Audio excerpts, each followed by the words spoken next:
Deixa eu dizer o seguinte, já eu vou vir com esse caso aqui, mas só um minuto aí, troca aí. Deixa eu dizer uma coisa. Um homem, né, um professor, ele é professor e secretário de educação de uma cidade na Bahia. Ele foi encontrado em casa, ele foi encontrado em casa amarrado, né, e morto. A polícia acredita num crime passional envolvendo 2 irmãos gêmeos. Põe no Cidade. Uma cidade de luto. Todas as escolas suspenderam as atividades. A morte do professor e secretário de Educação do município, José Aguinaldo Barreto de Almeida, de 42 anos, chocou os moradores de Santo Estevão. Um episódio desse, as pessoas, a sociedade tem que se indignar. Não pode estar mais acontecendo isso, levando homens de bem. O corpo do professor foi velado no Centro Cultural da cidade. Amigos e parentes foram prestar as últimas homenagens. A mãe de Aguinaldo não saía de perto do caixão do filho. Após a cerimônia, o caixão saiu em cortejo pelas ruas da cidade.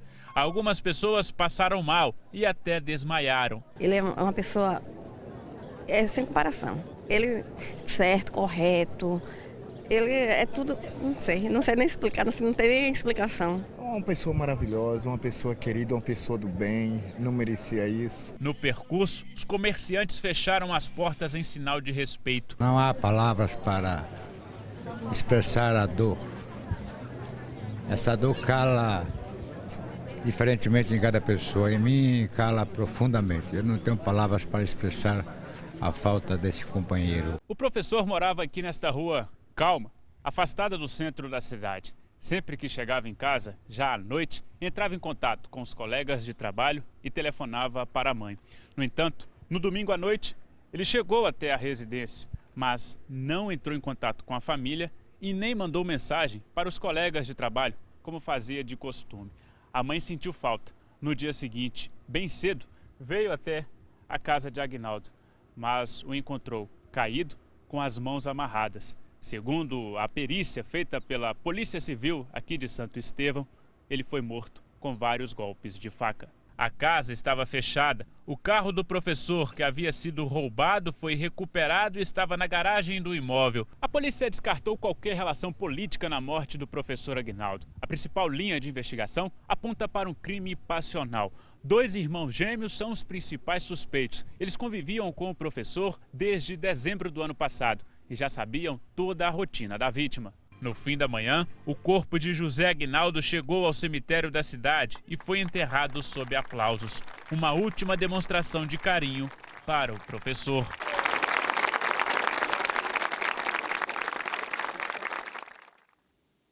Para você que está fora de São Paulo, eu desejo uma boa noite. Queria lembrar que logo depois do nosso Cidade Alerta, agora Cidade Alerta local, né, você vai ficar com o 2º capítulo de Os 10 Mandamentos nessa nova temporada. Tchau, uma boa noite. E nós temos essa mulher. Uma mulher que luta a vida inteira para cuidar de uma filha que agora está adolescente. Ela tem 2 empregos e uma rotina pesada. Até que num determinado momento, ela começa a se encantar por um homem que tentava fazer a corte todos os dias e ela no início recusou. Aquele começo de amor há de se transformar num final trágico. A história começa assim. Uma jornada dupla para vencer as batalhas do dia a dia. Com 2 empregos, Morgana faz mágica para nunca se atrasar. Ela corre de um lado para o outro, mas sempre para no mesmo lugar para descansar. Enquanto espera o ônibus, pega um arzinho. E quem sempre a olha com desejo é Carlos Augusto. Com muito tempo livre, ele fica o dia todo no ponto do ônibus, esperando Morgana. Atrasada?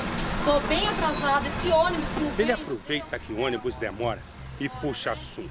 Sempre vejo você por aqui. Educada, Morgana responde como uma dama, sem dar nenhum espaço para intimidade. Mas Carlos Augusto é insistente. Passa um mês no pé de Morgana, até que de tanto tentar, consegue levar a moça para jantar. Esperando o ônibus? Vou trabalhar. Demora, né? O lugar escolhido é romântico. Então, tá gostando daqui? Tô bonito aqui, né? E amanhã é domingo, a gente vai fazer o quê? Vamos no parque? Morgana se sente uma princesa. Carlos Augusto é o cavalheiro que faltava na vida de Morgana. O beijo dos dois é igual a conto de fadas. Mas o que faz Morgana ver as estrelas é o Sabec Yaya. Ela fica tão apaixonada que se entrega de corpo e alma.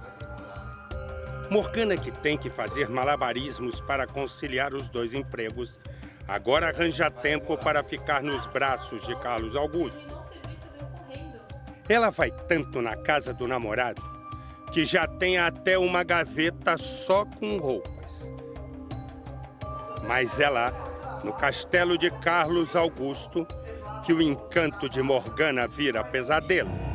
Eu tenho que trabalhar, Carlos, eu tenho que fazer as coisas, você não limpa, ó, tá tudo sujo. Não tem que trabalhar nada, você trabalha demais. Ele, que se mostrava carinhoso e gentil, finalmente revela a verdadeira face. Calma, Carlos, calma. Calma nada. Você tá muito violento ultimamente, Carlos. Usa drogas, é violento. Diz até que já esteve na cadeia e assim se mostra perigoso. Gosta de humilhar e ameaçar as pessoas.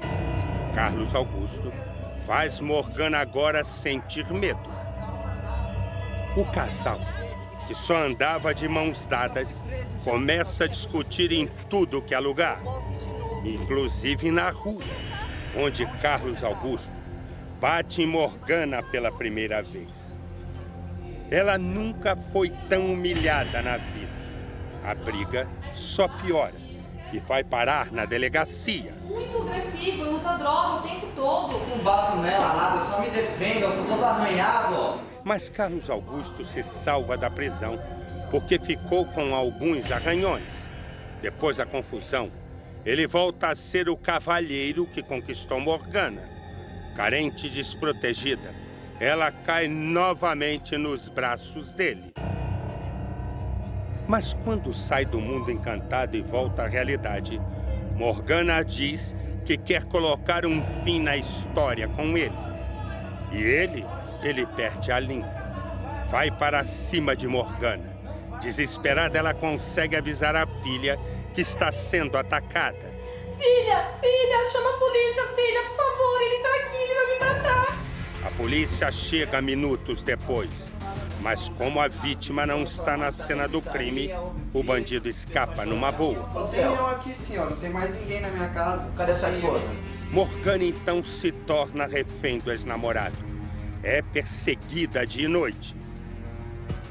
A moça precisa pedir demissão de um dos empregos para se esconder de Carlos Augusto.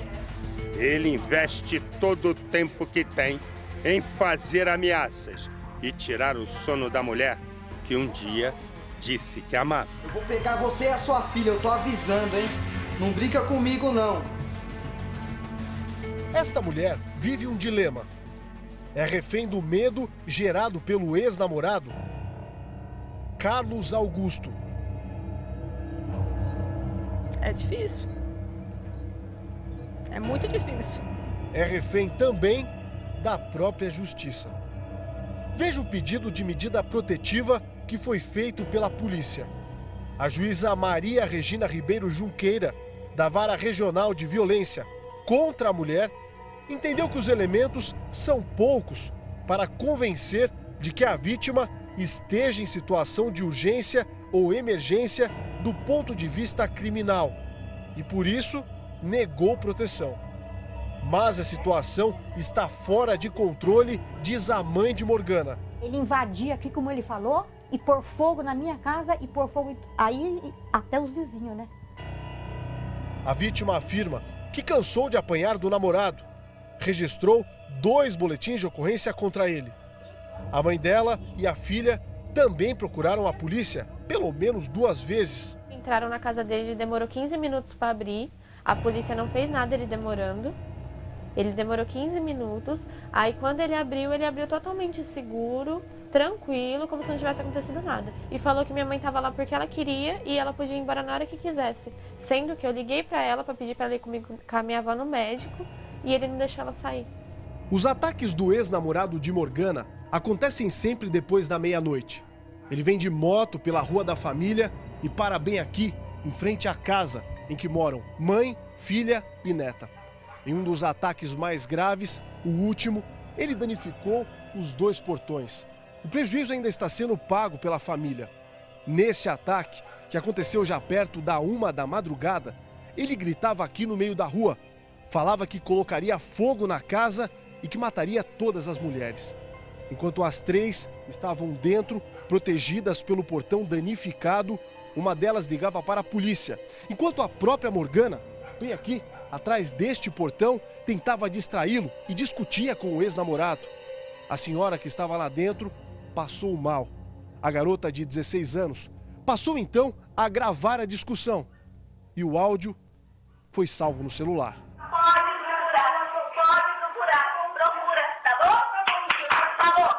Morgana é quase 10 anos mais velha que Carlos Augusto.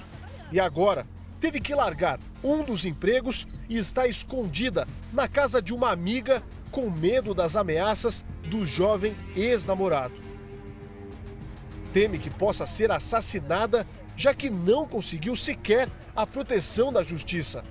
Esta amiga dela, também assustada, conta que o ex-namorado de Morgana é violento e nunca deixou de persegui-la. Vi ela roxa por diversas vezes e tentava consolá-la de alguma forma, né? Mesmo não podendo muito, porque ela vivia e ainda vive um inferno. Dona Regina não se conforma.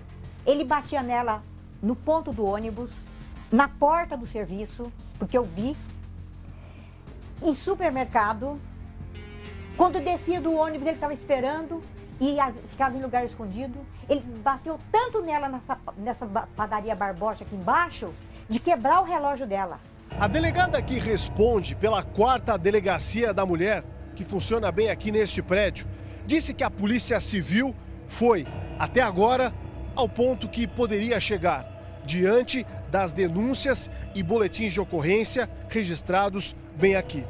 Contou que naquela situação em que a moça e o rapaz foram trazidos pela PM para a delegacia, ele só não foi preso em flagrante porque tinha mais lesões que a própria vítima. Mas que ainda assim, a delegada que registrou a ocorrência naquela situação solicitou medida protetiva. A mesma que foi negada pela justiça. Eu tenho dúvidas, ao mesmo tempo que eu penso que não vai fazer, mas eu não vou pagar para ver, né? Por isso que eu saí de casa. Saí de casa pensando o quê? Vou me livrar em relação ao quê? De causar algo para mim e também para não causar algo para minha mãe e para minha filha, né? Morgana diz que não conseguiu escapar antes. Além dele ameaçar a mim, ele ameaça as pessoas que estão me ajudando, ou que me ajudaram, e as pessoas do local do meu trabalho, onde eu trabalhava. Eu tive muita ajuda lá, entendeu? As pessoas até se uniram para falar que eu não estava mais lá. Só que eu falei assim, não, vou ficar nesse ponto até quando? Não, eu saio. Do primeiro beijo até o dia em que ela o deixou, foram 9 meses. Em que não só ela diz ter enfrentado o terror. Você foi à delegacia pedir ajuda, Isso. Porque sua avó tinha sumido, sua mãe também, você é menor de idade, e os policiais falaram para você vir para cá e ligar pro 90? Ligar pro 90, se eu não conseguisse, era pra mim tentar pular aqui em casa pra ver se minha avó tava bem, porque eles não podiam vir. Eles te falaram isso? Exatamente. Foi bem aqui, neste ponto de ônibus, que os dois se conheceram. É o local em que ela desce mais próximo da casa em que vive com a família. O local em que, segundo Morgana, Carlos a esperou ao longo de 30 dias. Toda noite ele aparecia aqui, puxava a conversa e a convidava para sair. Até a noite em que a vítima decidiu ceder. Os dois jantaram juntos e a partir daquele momento começou o namoro. Mas Morgana ainda não sabia de fato quem ele era. É um monstro, que eu não vou chamar de bicho, porque bicho ainda você tem um carinho e o bicho te retribui se você dá um carinho para ele, né? Então acho que para mim é um monstro. Carlos Augusto teria dito à família que já tinha sido preso. Mas na delegacia, confirmamos que o ex-namorado nunca pisou em uma cadeia. 2 horas depois da nossa equipe de reportagem deixar a casa da família, a filha de Morgana ligou e disse que Carlos Augusto esteve lá, de novo, atrás da mãe dela. Beco sem saída, só com a proteção de Deus, porque não tem nada que segure esse homem. Ele fala que ninguém segura ele, ninguém. Eu tô lutando para me sobreviver. E ele tá solto. Então você vê o quê? Que parece que você que é certa, você tá errada. Até a polícia parece que não confia em você. Lógico, o ambiente da polícia, um ambiente machista, a mulher já chega sendo, né, massacrada de fora, no que chega é mais massacrada ainda, né, pelo desprezo. E a justiça está a 500 quilômetros de distância da realidade. O Polito diz que a juíza não considerou nenhum aspecto, né, que pudesse levá-la a ter qualquer tipo de cuidados da lei. Enfim, a juíza deve saber o que faz, evidentemente. A questão é que se ela morrer, não acontece nada com quem agora virou as costas para uma mulher que está sendo ameaçada e já foi vítima de espancamento várias vezes. Me dá o preso, vai, meu filho. Tá atrapalhando o Cidade Alerta. Olha aí, esse magrinho aí tá preso, o outro também, mas ainda falta gente. Eles mataram um policial. Põe no Cidade. Segundo a polícia, estes 2 criminosos são responsáveis por esta triste cena. O filho corre para ajudar o pai que foi baleado. O menino está desesperado, mas o pai não resiste. Você viu que o filho dele estava ali do lado e mesmo assim você atirou? Tava não, senhora. Não tenho participação, não. Você foi reconhecido? Não tenho participação, não, senhora. Nestas imagens de circuito, um deles aparece rendendo o policial militar, enquanto o outro vai vasculhar o carro. O filho do PM está ao lado. O bandido encontra a arma do policial na cintura e tenta atirar com ela, que está travada. O PM pede para o filho correr. Em seguida, o comparsa chega e atira a queima-roupa. O cabo Reginaldo Godoy morreu no local. Segundo a polícia, foi Gustavo de Souza, de 19 anos, que atirou. O comparsa Vinícius, de 18, também participou do crime. Além deles, outros 2 bandidos continuam foragidos. Bruno Henrique, de 26, e Júnior, de 22 anos. O crime aconteceu neste posto de gasolina. O policial havia saído de casa ainda de madrugada para pescar com um filho de 12 anos, mas antes passou aqui para calibrar os pneus. Foi o momento em que os criminosos chegaram. De acordo com a investigação, os 4 bandidos estavam em um carro vermelho e estacionaram exatamente ali. 2 desceram e renderam o policial. Os outros ficaram no carro dando cobertura. Após o crime, os bandidos correram, voltaram para o carro e depois fugiram. Estas imagens mostram o carro dos bandidos passando pelo local antes do crime. Após o crime, a polícia começou a investigar e recebeu a informação de que um dos criminosos é filho de um comerciante da região. O comerciante foi ouvido. A mãe do atirador também. Ela confirmou a participação do filho no crime. Os investigadores conseguiram identificar os 4 bandidos. Até agora, 2 foram presos. A dupla estava escondida em uma casa no litoral paulista. Na delegacia, eles foram reconhecidos por testemunhas. Este boné usado pelo bandido que atirou foi encontrado na casa de praia. Nas redes sociais, os assassinos publicavam fotos ostentando armas e usando máscaras. Os 4 têm passagens pela polícia. Os que estão presos já responderam por furto, roubo, tráfico e violência doméstica. Reginaldo estava há 27 anos na corporação, casado e tinha 2 filhos. Havia programado a folga há mais de uma semana para ensinar o filho mais novo a pescar.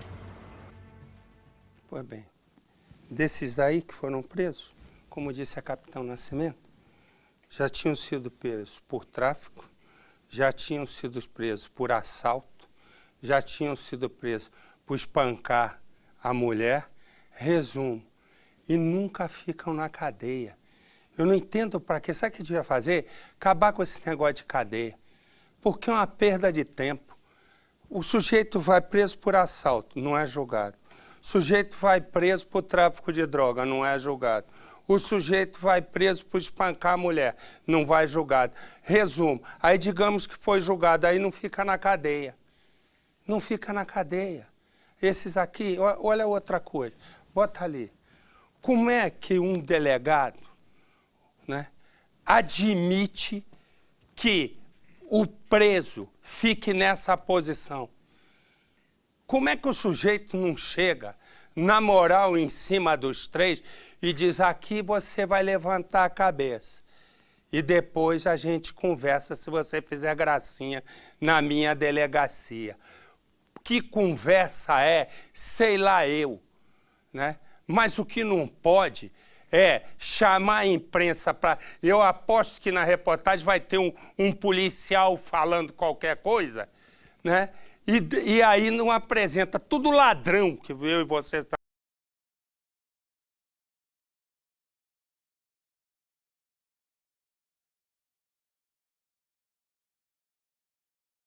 Resumo, como é que um policial titular de uma delegacia permite que o preso fique assim? Na minha delegacia vocês iam ficar assim mesmo. Põe no Cidade. A polícia chegou até a quadrilha depois de avaliar imagens de câmeras de segurança que registraram flagrantes de alguns crimes. Em um deles, a vítima, esta mulher de roupa branca, chega ao prédio onde mora. O suspeito corre atrás dela com uma arma na mão, anuncia o assalto e foge. Leva a bolsa com mais de R$8 mil.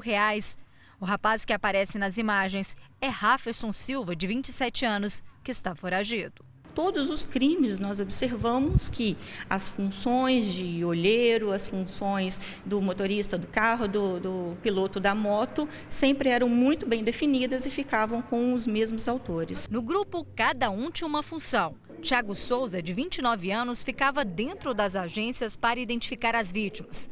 Do lado de fora, Eduardo Gomes Júnior dava fuga em uma moto.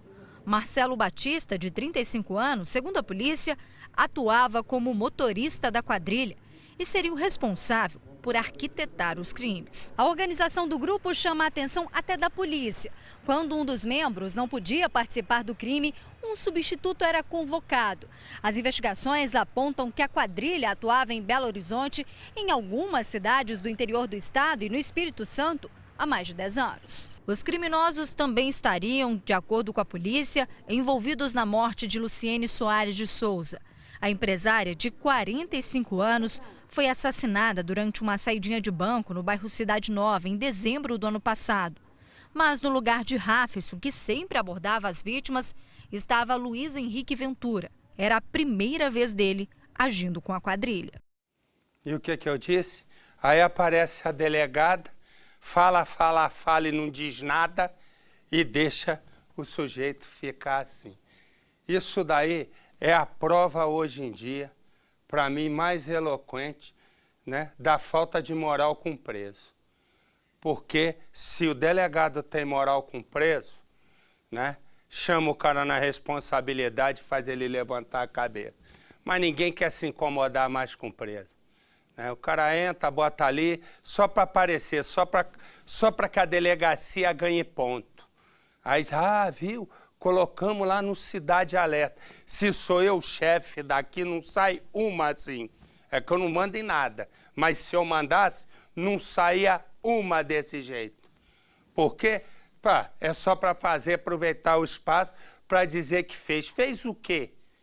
Fez o quê? Nada. Nada. Aqui. Vê se é possível isso na vida. Se a gente... Hein? Antigamente os caras ficavam assim no teu tempo? Mas de jeito nenhum. Isso aí é um serviço de sociedade. Você vê quando a polícia está atrás de alguém que não sabe quem é, faz um retrato falado para ser identificado. A hora que o bandido está na mão, ele abaixa a cabeça e fica tudo por isso mesmo. Tá certinho você. Tomou remédio hoje, né? Tomei. Ainda bem. O amarelinho. Tomou agora, né? Depois daquela bobagem que falou e foi lá e tomou. Tomou, né? O azulzinho, né? Toma. Quantos por dia você toma? 2. Percival ou Espada. Vai ser o nosso novo história em quadrinho. Deixa comigo, tive uma ideia agora, sem que... Se bem que, ó, eu tô encalhado aqui, ó, a venda já por R$1, mas agora eu vou inventar um negócio bom para você, que eu vou botar um negócio aqui do meu lado. Deixa você comigo, a ideia veio prontinha na minha cabeça. Você tá lindo, vai ver. Deixa eu dizer uma coisa, me dá a imagem. Vai, meu filho, que tá atrapalhando tudo. Vai lá pro SBT, vai, meu filho, atrapalhar lá. Me diz o seguinte, olha aí, a câmera de segurança. Essa câmera é uma câmera que vai vai registrar a morte de um delegado de polícia em frente da casa. Olha os bandidos correndo. É com essa imagem que a polícia começou uma caçada. Põe no Cidade. Um carro branco estaciona próximo ao imóvel. 2 homens descem do veículo e seguem em direção à vítima, que está parada em frente à residência. O homem de camisa branca saca a arma e faz diversos disparos contra o delegado. Em seguida, os 2 saem correndo, enquanto uma mulher tenta socorrer o delegado. Instantes depois, um homem também aparece para ajudar. Vizinhos chegaram a socorrê-lo. Ele foi levado para o hospital Menandro de Farias, mas não resistiu aos ferimentos. A gente viu os tiros, aí quando viu, o rapaz já estava no chão, os vizinhos deram um socorro. E depois logo ligamos para a polícia e tal, depois ficamos sabendo que ele veio a óbito. No enterro, muitos colegas de trabalho lamentaram a morte do delegado. Segundo eles, Luiz Carlos Couto era uma pessoa tranquila. Foram 23 anos de serviços prestados à polícia. Atualmente, trabalhava como plantonista na 11ª Delegacia, no bairro de Tancredo Neves. O delegado tinha 59 anos. Presidente da Associação dos Delegados do Estado da Bahia, Fábio Lordelo resume o sentimento de toda a classe policial. No caso da morte do nosso colega, quem foi atingido foi o Estado da Bahia como um todo. Tá certinho, é exatamente isso. Corta aqui para mim, por favor. Põe um rapaz aqui.